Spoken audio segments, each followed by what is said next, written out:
Hi everyone, welcome back to the channel. Just here today to unbox a new camera. It's an EOS R50V.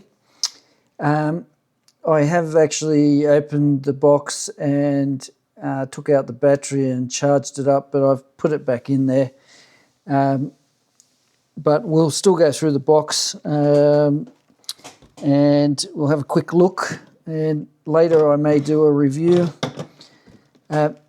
So that's what you get. The box is quite large. Looks like the same size as what used to get the old DSLRs in. There's an end view there. Let me put it that way for you. There you go, R50V. This is the kit with the kit lens.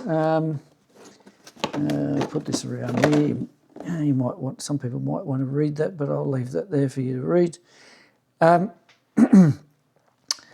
Yeah, so I got the kit lens, even though I've got other lenses, mainly because it's got a power zoom and the price wasn't that high. And actually, I'm probably going to use this. I will use it for video, but I'll probably use it for my unboxings as well.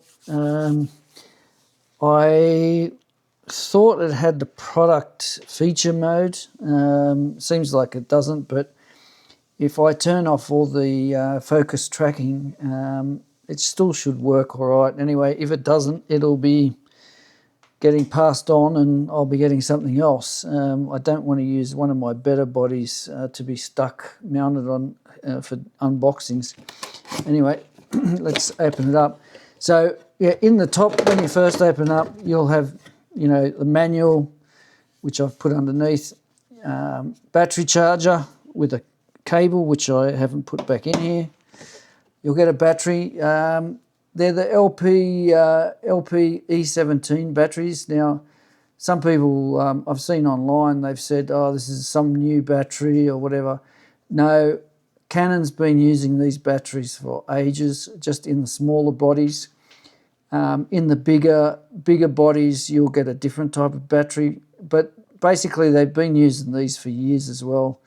Not in the old DSLRs, but in a lot of the other cameras, a lot of the portable cameras and that, they use this battery. So not exactly, this one might have even a higher capacity, but it's the same charger, the same everything. So I've used these before. They're quite good actually for the size of them. The amount of power you get out of them is it's quite reasonable. But get yourself some extras. They're not very expensive. Okay, so a manual, which of course everyone needs a manual. We know how important that is. Actually, I'm quite familiar with Canon. I've been using them for a while, and their menu layout, while they've expanded, it's pretty similar to what it's always been.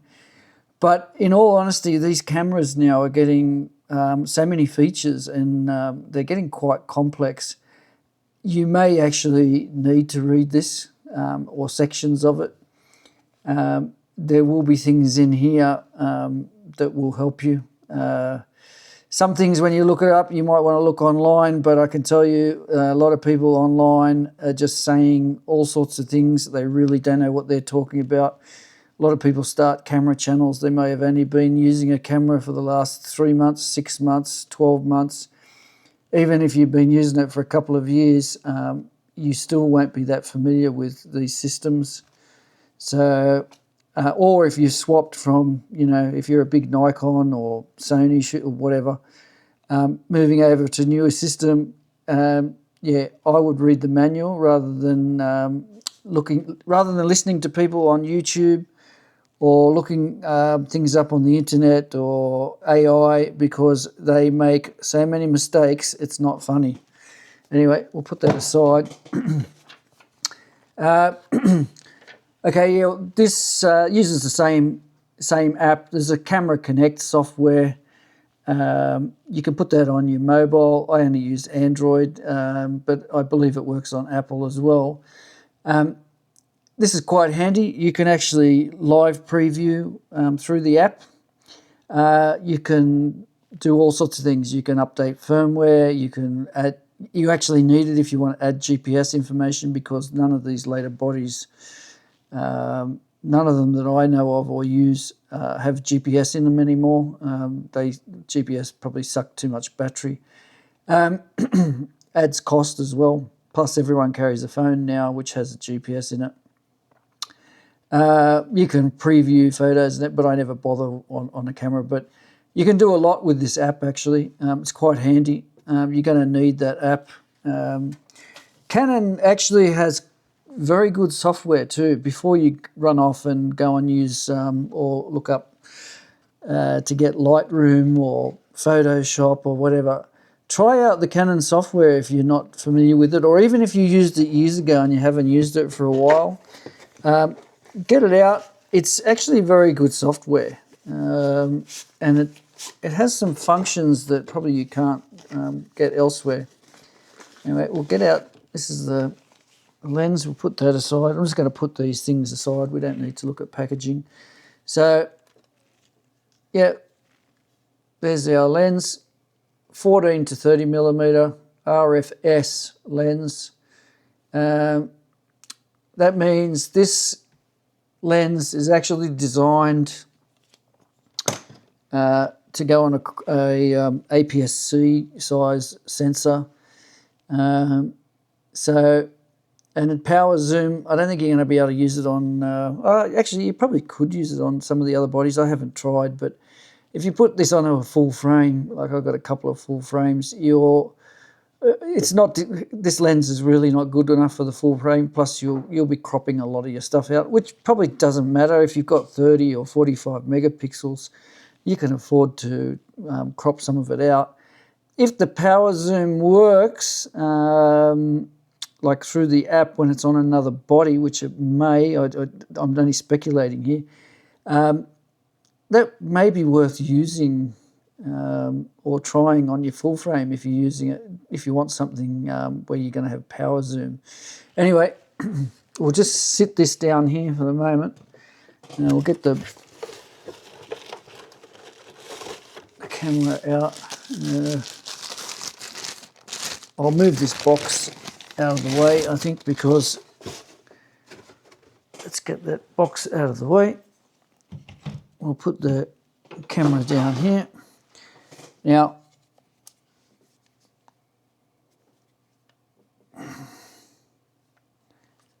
yeah, so that's it, EOS R50V.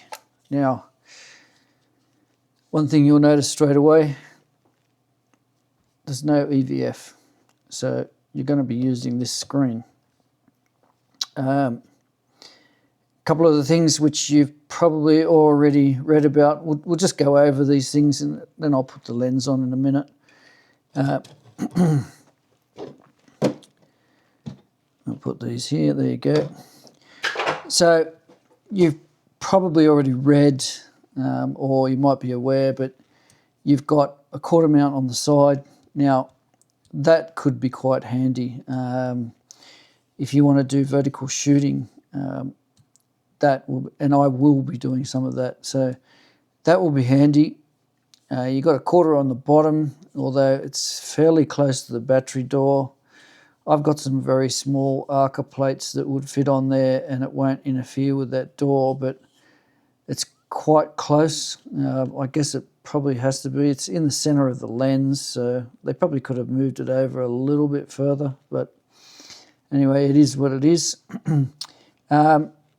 We'll open this up. Okay, I've got no card in here, but your battery goes in. You can see the terminals on the back there. So terminals this way, slides in, just moves that little clip out of the way. Don't try and force that. You can put your finger, and I just use the battery to push it out of the way. Now, this clip actually operates different to a lot of the other ones I've had. This clip moves this way. A lot of the others I have moved this way towards the center of the body. They seem to be quicker to get in and out. This one, it's probably just because of habit when I've used them before. So I have to watch out that that's changed. I don't know why they've done it that way. Looks like there's enough room that they could have had something going the other way. It doesn't feel that natural doing it. It feels more natural this way. I don't know why. Anyway, it is what it is. So yeah, put in your battery. Now the other thing is, on this door, on most of the other cameras that I've had, or actually even all, I think everyone that I can remember, even some of the consumer point and shoots, when you press this door down, it would automatically latch. For some reason, this one, you've got to actually push it to latch it. So it's just another step. Like I said, a lot of these things are memory. You get so used to doing something. When someone changes it, you know, it's not a deal breaker, but it makes you think more, you know, and if you're in a hurry, and if you're used to using a different style, may cause you a bit of a headache. But anyway, let's get a closer look. There you go. No. So you've got your, that's a pretty standard Canon wheel. Now the buttons, menu's in a different place, info's in a different place, the set button's in the same place. You've got a couple of other buttons here. Now, I believe you can program all these. I probably won't be using much. I do use the wheel, the set button, the info, and the menu. I rarely look at images when I'm out, but that's another thing that's changed. Usually the play button would be down here somewhere. Anyway, so they've moved a few things around here. The mode dial. So the mode dial has video, various other video, custom functions, custom, so you can program them, C1, C2 and C3. You've got a scene mode. I've never used it on any of the cameras, but in here I think it's got some things like skin smoothing and things like that, some different scene type things. I never use that, but some people may. And you've got a photo mode. Now, when you go into the photo mode, then you're going to have to choose from the back of your screen, which actually I will turn it on. We should be able to see all this. Yes, that's telling us we got no card. Okay, so if we put it into photo mode, what's it doing there? Okay, I don't know why it's done that, but you can choose your, well, it looks like you've got some scene modes in here. Okay. So you can choose, you know, program, you know, shutter, priority, aperture, or manual, etc. So that's no longer on the dial on the top. I don't see that as a problem. It's just another change. Remember, this is a video centric body. That's what the V's for. Okay, on the other side here, you've got, you know, USB, HDMI, which will no doubt be a micro. Yep, micro, tiny little things. They're a real pest, the micro HDMI.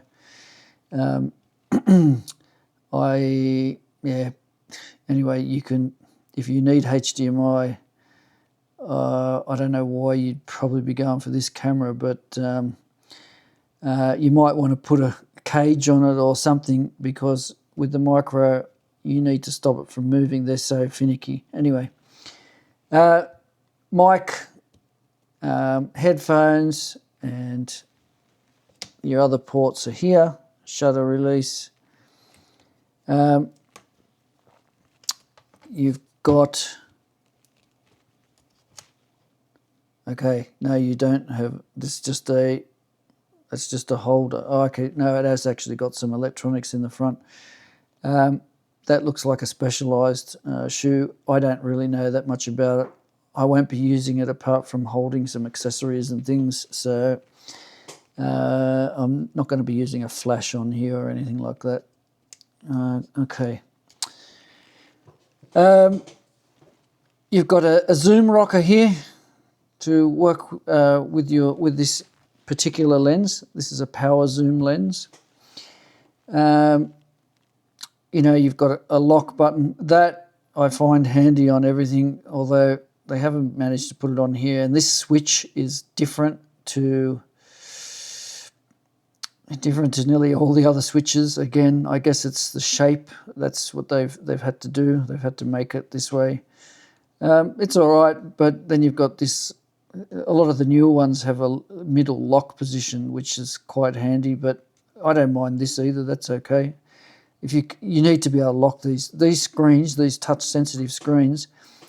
To be honest, there's more and more things going into the screen, and it is quicker when you're changing settings. But they're a real pest. You forget to lock it, or even when it's locked, you usually got your focus point on there, and it always ends up off the screen. When you go to take a shot, you're always wondering why it won't focus. And then you've touched, while you've been walking, you've rubbed it, you've touched it, and you've moved your focus point off the edge of the camera. If you use the whole sensor for focusing, that probably won't matter. But when you use spot, like I do usually, that is a real pest. So I don't know whether I like. Yeah, we'll see. That's probably okay. I think one of my other bodies has a button like that as well for locking, not a physical one, but the physical one's definitely very quick. You know, there's not enough room there. I don't know why they couldn't have. Yeah, they probably kept this. They wanted to keep this lower. That's why they haven't put a higher switch or put it somewhere else. Anyway, shutter release or record button, pretty self-explanatory. You can, this also, so this is your mode dial, but you can actually change settings with this as well. So these two sort of work together, and I think you can program them to do different things as well. That I haven't looked into, so don't quote me on it. You've got a lamp here, so you can see when it's recording. You can actually turn that lamp on and off. That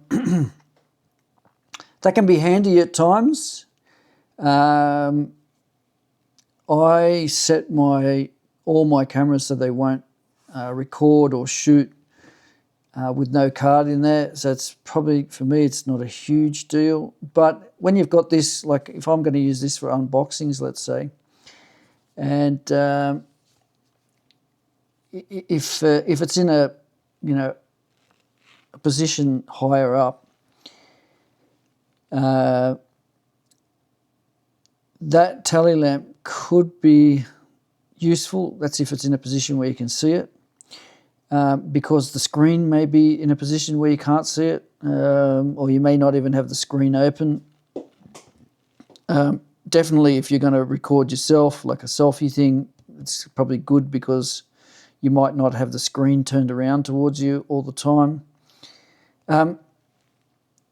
You've also got a separate record button, so you can actually hold onto the camera from the front, although probably would have been better over here because you're probably going to hold it where the grip is. But anyway, maybe not, because I can feel if you're trying to hold this side, you've got your fingers on the screen, but I guess they're probably thinking that you'd likely have the screen flipped out, but it doesn't matter. Just it doesn't feel as good to hold it that way. It definitely feels better that way, like you could get to a button there. But anyway, it's got a record button on the front, so that could be quite handy for some people. Yeah, I think that's pretty much covered most of the pretty obvious things. I can show you what the menu looks like if you haven't seen a Canon menu before. So you've got 1, 2, 3, 4, 5, 6, 7, 8 menus along the top, and depending on the camera, this one's got 8 in that mode. So you've got, if you've got 8 by 8, well, then you've got 64 different things, and then there's sub menus on some of those. There's a lot of things in these cameras now. The layout but is pretty much the same. So if let's say you're coming from an old DSLR and you buy this thing, you'll be able, if you're using Canon, you'll be able to find your way around. And like I said, the handy thing with this is you can go straight to wherever you want on the menu, whereas the old way, if it's non-touch screen, you had to scroll through it all, which sometimes was a bit of a pest. But usually once you've got the camera set, you don't make that many changes.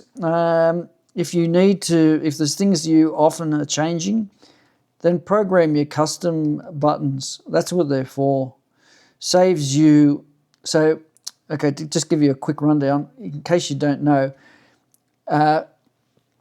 with the custom C1 to C3, you can program any of those to do whatever you want. So let's say you shoot in manual mode and you have an ISO of 400 is your favorite or something, and you know, your shutter speed, you've got it set at 1/60th of a second, or, you know, twice your, whatever your frame rate is.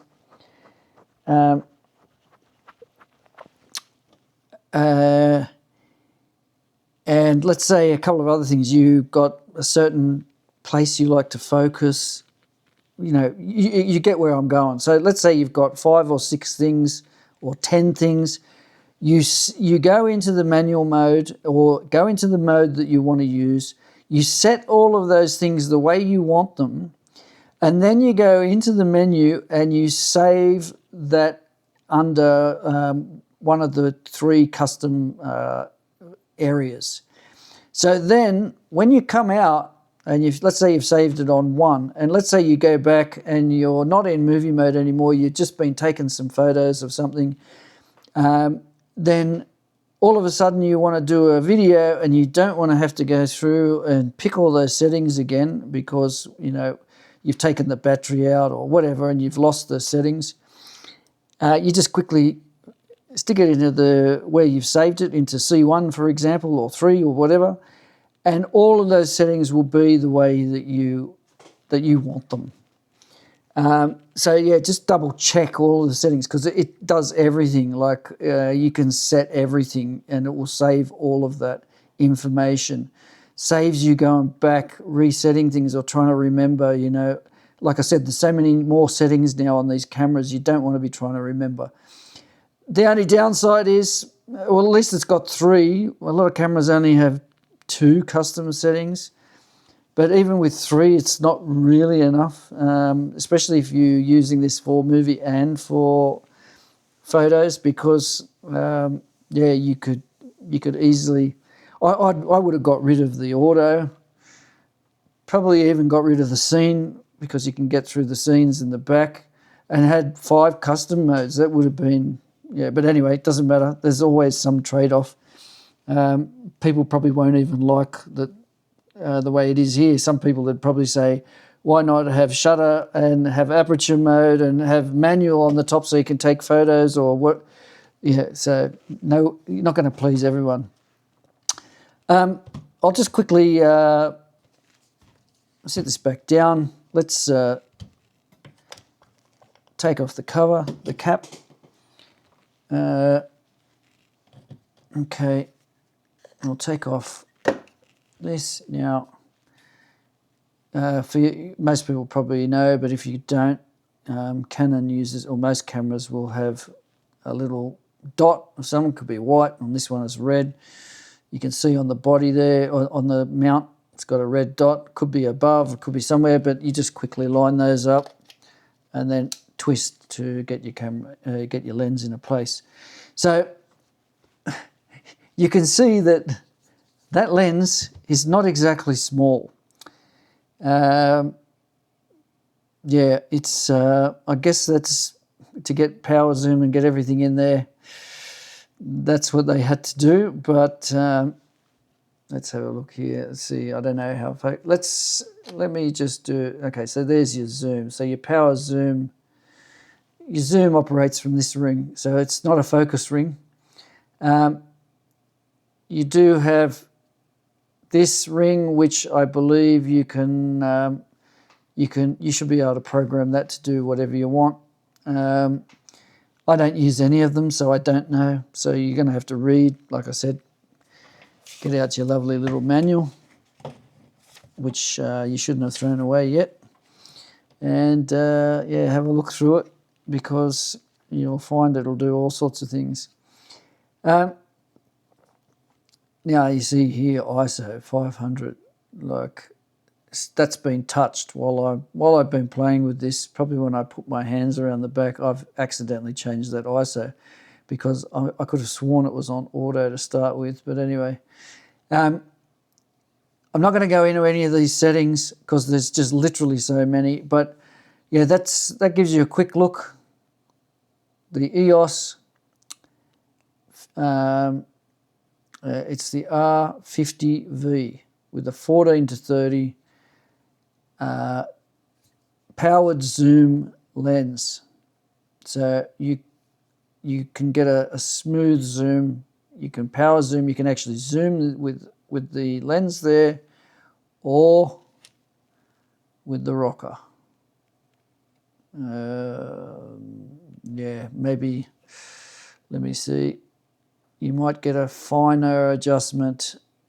It may be easier to use that. This button's quite small, but anyway, depends how quick you want to get to whatever you're zooming into or out of. Yeah, I think that's about it. If you've got any questions or anything, feel free to put them in a comment down below. Yeah, that's it. Thanks for watching. Please like and subscribe.